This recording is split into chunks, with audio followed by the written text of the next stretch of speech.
We bring you the latest updates from the Pna Newsroom. The United States is backing the country against China over the swarming of Chinese vessels within the Philippines' exclusive economic zone in the West Philippine Sea.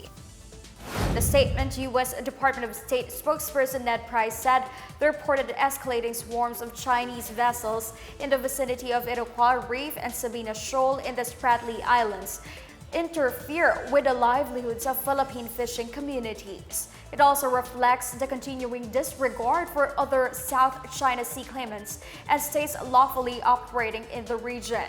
He said the United States supports the Philippines' continued calls upon China to respect the international law of the sea in the South China Sea as reflected in the UN Convention on the Law of the Sea or UNCLOS and its legal obligation pursuant to the 2016 arbitral ruling.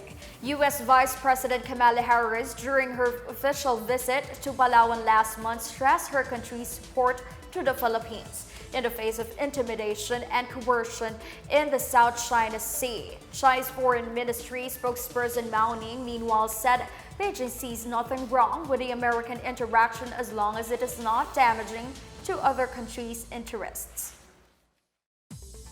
Members of indigenous cultural communities can now process or request their birth certificates for free through the Birth Registration Special Project of the Department of Social Welfare and Development. In a ceremonial signing of the Memorandum of Agreement, the DSWD partnered with the Department of Interior and Local Government, the National Commission on Indigenous Peoples, and the Philippine Statistics Authority to ensure the birth registration of the indigenous peoples in the Philippines. DSWD Secretary Erwin Tulfo said the special project will be implemented nationwide, following the directive of President Ferdinand R. Marcos Jr. to increase civil registration among the marginalized communities, especially those who belong to the indigenous cultural communities, Muslim Filipinos, and the poor sector. Tulfo said this project also aims to promote inclusion and foster relationships between them and the government.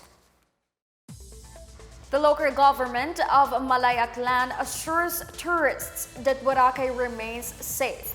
This amid reports that about 815 sinkholes were spotted by the Department of Environment and Natural Resources around the island.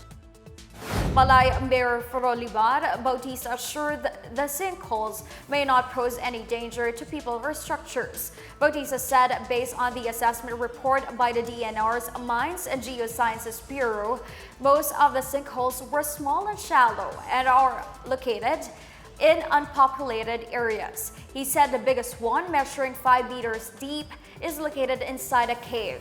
Bautista pointed out that sinkholes were not even considered by the task force that handled the rehabilitation of Boracay Island in 2018. Sinkholes usually occur in areas like Boracay, where the rock below the land surface is made of limestone. The DNR earlier said it is critical to maintain the island's carrying capacity of 6,000 people daily. The Philippine Drug Enforcement Agency destroyed over 7.2 billion pesos worth of dangerous drugs, controlled precursors, and essential chemicals in a ceremony held today in 13 Martires City, Cavite. The items destroyed were dangerous drugs and drug-related evidence seized from the anti-drug operations such as shabu, marijuana, cocaine, ecstasy, and ketamine, among others. Representatives from the Department of Justice, Department of Interior and Local Government, local officials of Barangay Aguado, 13 Martires City, the Philippine National Police, and other stakeholders also witnessed the activity.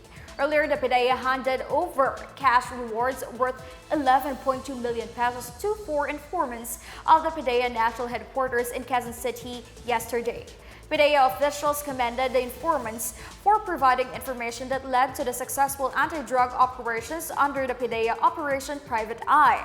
Operation Private Eye is PDEA's citizen-based information collection program that encourages private citizens to actively report illegal drug activities in their communities. That's the latest and the biggest stories from the Pna Newsroom. For more news content, visit our webpage or head on to the Philippine News Agency's Facebook and Twitter accounts. We're also shown on the social media pages of the Office of the Press Secretary and Radyo Pilipinas RP1. Stay tuned for more news updates. I'm Stephanie Sevillano, who tells stories that inspire change.